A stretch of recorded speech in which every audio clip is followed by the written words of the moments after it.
pidana. Jelas itu.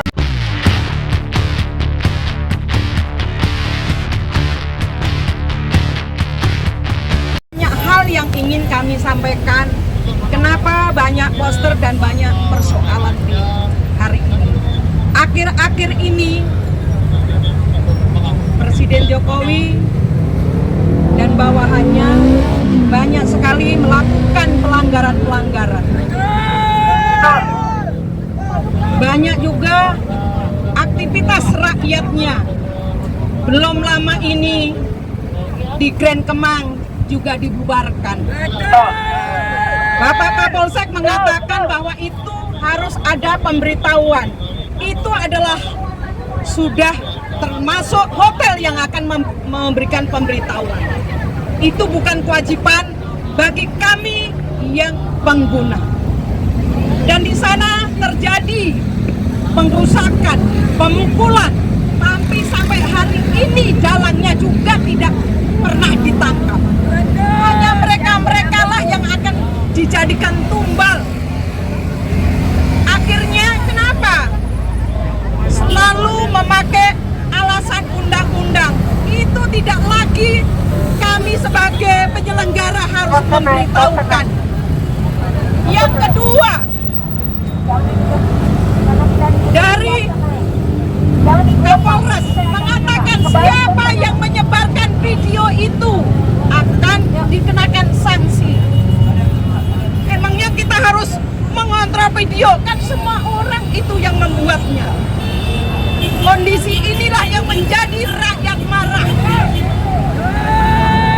Akhir-akhir ini, supaya ibu dan bapak mengetahui yang terjadi kasus Septia, ibu-ibu, yang terjadi kasus Septia, seorang buruh perempuan, dia hanya curhat di medsos. Kenapa? Justru buruhnya yang dipidana, padahal pengusahanya yang membayar di bawah UMP, dan dia juga dipotong. Tidak jelas pemotongannya. BPJS yang sudah dipotong juga tidak disetorkan. Itu adalah pelanggaran, itu sudah pidana. Kenapa buruhnya yang harusnya dipenjarakan? Kondisi ini yang menjadi penyulut, menjadi persatuan bagi rakyat Indonesia. Ini harusnya penegak hukum ini harusnya adil dan bijak. Persoalan ini adalah persoalan pidana terhadap pengusaha, tapi jangan dikriminalisasi seorang buruh perempuan yang hari ini sudah sidang ke-4 kali, dan nanti ke depan itu akan sidang kembali menghadirkan saksi. Apakah ini adil bagi penegak hukum? Tidak adil. Tentu tidak. Maka saya sampaikan kepada Bapak Kapolri agar segera mencopot Kapolsek Mampang dan Kapolres Jakarta Selatan. Karena ini sudah melukai khususnya kaum buruh. Ini adalah mempersatukan rakyat Indonesia, khususnya kaum buruh dan emak-emak yang hari ini datang di tempat ini. Ini persoalan banyak lagi yang terjadi. Kenapa? Persoalan pidana yang lain juga tidak pernah disentuh. Banyak persoalan korupsi. Kenapa didiamkan? Persoalan yang kecil dibesar-besarkan. Tapi kenapa John LBF sebagai pengusahanya tidak dipidana? Padahal itu sudah melanggar dan itu pidana. Jelas itu pidana. Kenapa buruhnya yang harus dipidana?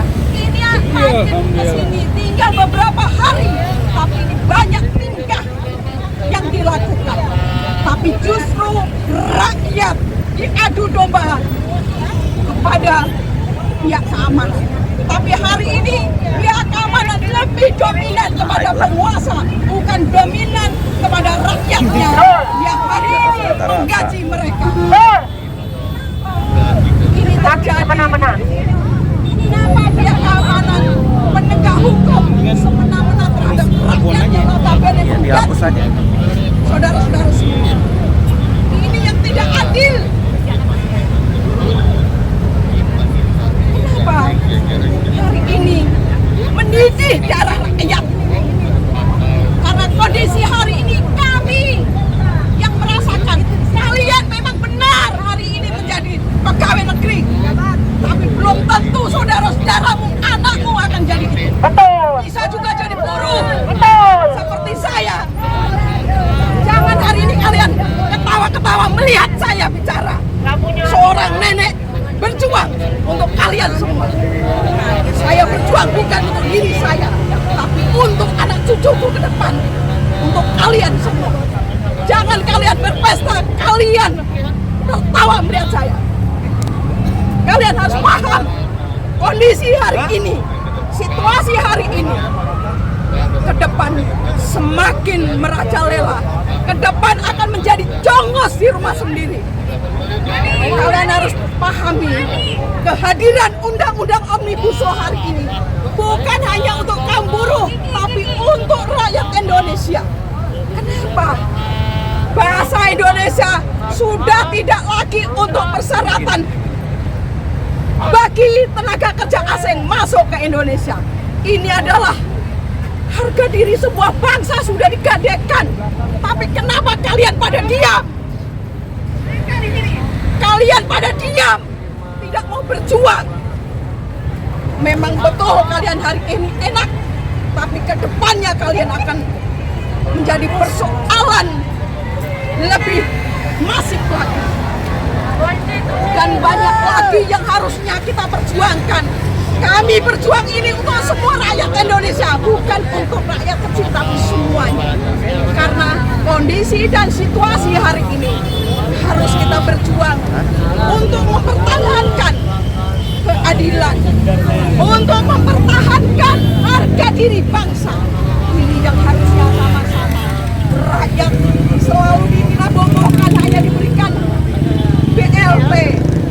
Tapi situasi hari ini semakin menyedihkan, memprihatinkan bagi bangsa Indonesia. Sulit sekali kalau kita mau membayangkan itu ke depan. Undang-undang Omnibus Law inilah jadi malapetaka bagi rakyat. Yang keladinya adalah undang-undang Omnibus Law. Karena semua itu akan terkena imbasnya, bukan hanya kaum buruh, TNI, Polri, dan yang lain-lain ini akan kena imbasnya. Di sanalah semua sarang peraturan undang-undang yang hari ini sudah tergadekan oleh para oligarki, para penguasa. Maka dari itu hari ini emak-emak turun ke jalan ini bukan tidak ada alasan. Betul. Alasannya banyak sekali. Situasi dan kondisi hari ini sangat memprihatinkan. Di Morowali sana rakyat dikriminalisasi. Semua diam. Saya tidak menyalahkan kalian, tapi kalian juga harus memahami kami yang turun ke jalan ini. Karena kami juga tidak mau turun ke jalan, tapi ini dipaksa oleh kondisi yang terjadi hari ini. Darah saya mendidih mendengar, melihat situasi yang terjadi hari ini, belakangan ini. Semua rakyat dikriminalisasi. Semua rakyat betul-betul tidak bisa berkutik. Karena undang-undang itu hanya untuk para penguasa. Tumpul ke atas, tajam ke bawah. Betul sekali. Jadi kita sebagai Yang harus kita sebagai rakyat Indonesia, khususnya kaum mama, jangan lelah. Jangan kita harus menyerah. Kalian harus tetap berjuang untuk anak cucu kita ke depan yang lebih baik lagi. Jangan sampai kita menjadi jongos di rumah sendiri. Itu yang perlu kita sampaikan. Saya rasa itu aja. Terima kasih. Wassalamualaikum warahmatullahi wabarakatuh. Harus ini lebih gitu pegang juga.